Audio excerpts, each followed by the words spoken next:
ہم نے جو آپ کو آج انویٹیشن دی ہے وہ اس لیے دی ہے کہ ہم نے آج پارٹی کا مینیفیسٹو ریلیز کرنا ہے.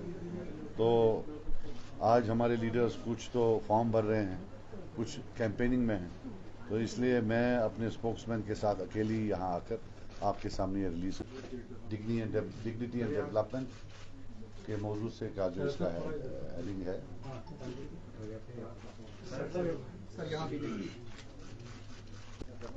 تو اس میں ہم نے میری طرف سے ایک فارورڈ بھی ہے اباؤٹ دا پریزنٹ سرکمسٹانسز, کیسے 2019 کے بعد ہمیں ڈس امپاور کیا گیا ٹوٹلی پولیٹیکلی. ہاؤ بیٹا آپ پلیز چپ کر لو, اگر نہیں ہے پرابلم بند کر. Why you talking. How from being one of the most politically empowered state in the country, we have been relegated to a UT. We have been stripped of Article 370, Article 35A. اور کیسے پچھلے 5 سال میں جموں کشمیر کے جو باشندے ہیں, بالخصوص کشمیر کے, ان کو کیسے ایک میوٹڈ بائی اسٹینڈر بنا کے رکھا گیا, کیسے ایڈمنسٹریٹو جابس میں, پولیس کی جابس میں, ہر جگہ ان کو کراؤڈ آؤٹ کیا گیا ہے. اس میں ہم نے پورا لکھا ہے. ہم نے لکھا ہے کہ we will fight for the restoration of article 370, article 35A. We don't believe that this is the end of the story. انشاءاللہ a day will come when good old days will come back and we will have federal powers at par with Article 370 and Article 35A. Resolution of Kashmir issue کا ہم بولتے ہیں کہ conflicts پر سے ریزالویبل نہیں ہوتے ہیں.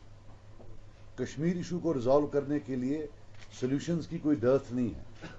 It is the lack of leadership, it's the lack of statesmanship, especially in India and Pakistan.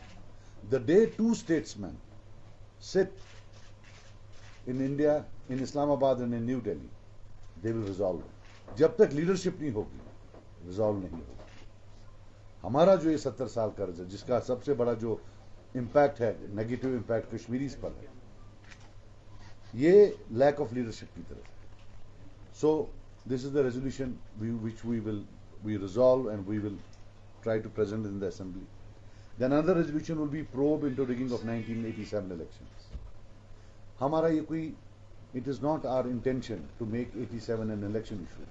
مگر 87 کی rigging کے بعد وائلنس آئی, اور جتنے بھی پولیٹیکل پرزنرز آج ہیں, چاہے کوئی بھی, چاہے کسی کو عمر قید لگی ہو اور سرکار پھر پھانسی کی سزا کے لیے کورٹ کے پاس گئی ہو, یا جو باقی ہیں 35 سال, 40 سال, 42 سال, ہنڈریڈس آف دیم, جب تک اس میں ایک جوڈیشل کمیشن نہ بیٹھے اور جب تک یہ پورا پروو نہ کیا جائے, یا جب تک وہ کمیشن کی فائنڈنگز میں یہ پتہ نہ چلے کہ کیسے 87 is the root cause of all this, تب تک سرکار شاید کوئی ہیومینیٹیرین ویو نہیں لے سکتی ہے. یہ لوگ بیچارے عمر بھر جیل میں رہیں گے.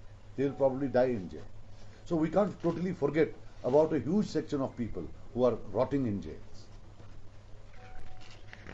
پھر یہ جو پچھلے الیکشن میں نے کیمپین ایشو بنایا تھا, آج بھی بنائیں گے, کہ کیسے اگر پورے بڑے خاندان میں کسی ایک انسان نے کبھی علیحدگی کی پسند تھاٹ نرش کیا ہو, کیسے ان کے پورے خاندان کو بلیک لسٹ کیا جاتا ہے, اور جو پولیس ویریفیکیشن سرٹیفکیٹس ہیں وہ ایڈورس دی جاتی ہیں. پہلے تو تھا, پہلے ایاموں میں پاسپورٹ ڈینائی کرتے تھے, اب اگر پروموشن ہے اس میں بھی مانا جاتا ہے. And we believe that getting police certificate for everything, promotion ہے تو پولیس ویریفیکیشن سرٹیفکیٹ لاؤ, نوکری ہے تو پولیس ویریفیکیشن سرٹیفکیٹ لاؤ. باقی جگہ تو ملک میں ہے نہیں. How can you specifically target Kashmiris? اور اس میں جتنا بھی امپیکٹ پڑتا ہے کشمیر میں ہی پڑتا ہے. جموں میں تو کوئی ایڈورس آتی نہیں ہے. پھر جو ڈیمولیشن یا جو وہ ریٹریو کر رہے تھے گورنمنٹ لینڈ, وی ویلکم. جہاں بڑے 100 کنال ہو, 50 کنال ہو, آپ لیں, لیکن جو غریب 1.5 کنال یا آدھے کنال میں بیٹھا ہے, اس کا جو ڈیمولیشن ہوا اس کو ہم کنڈیم کرتے ہیں. اینڈ وی بلیو کہ جتنے بھی لوگ بالخصوص رولر سیٹنگز میں, ڈویلنگز میں ہیں, گھر میں بیٹھے ہیں, یا سٹی میں آدھا کنال, پونا کنال, 1-2 کنال, وی بلیو اگر وہ گورنمنٹ لینڈ پر ہیں, انہیں مکان بنائے ہیں. گورنمنٹ کا جاب نہیں ہوتا ہے گھر توڑنا, گورنمنٹ کا جاب ہوتا ہے گھر بسانا. وہی بلیو کہ جتنے بھی لوگ ہیں جن کا انہیں لسٹ بنایا ہے that should be transferred into their name. The government owes it to them. Government جب بی پی ایل کے لیے پیسہ دیتی ہے, جب وہ ہاؤسنگ کے لیے پیسہ دیتی ہے, تو ہاؤ کین دے ڈیتھرون دیم؟ کیوں جی آپ نے آدھا کنال لینڈ پکڑا ہوا ہے گورنمنٹ کا. So we believe it should be transferred into their names, جو اتنے سے 50 سال 60 سال سے گھر بنا کر وہاں بیٹھے ہوئے ہیں. پھر ریہیبلیٹیشن آف کانفلکٹ وکٹمز ہیں, پھر جو ڈرکونین لاز ہیں, P S A and other things, those we believe they should never have been part of a civilized society.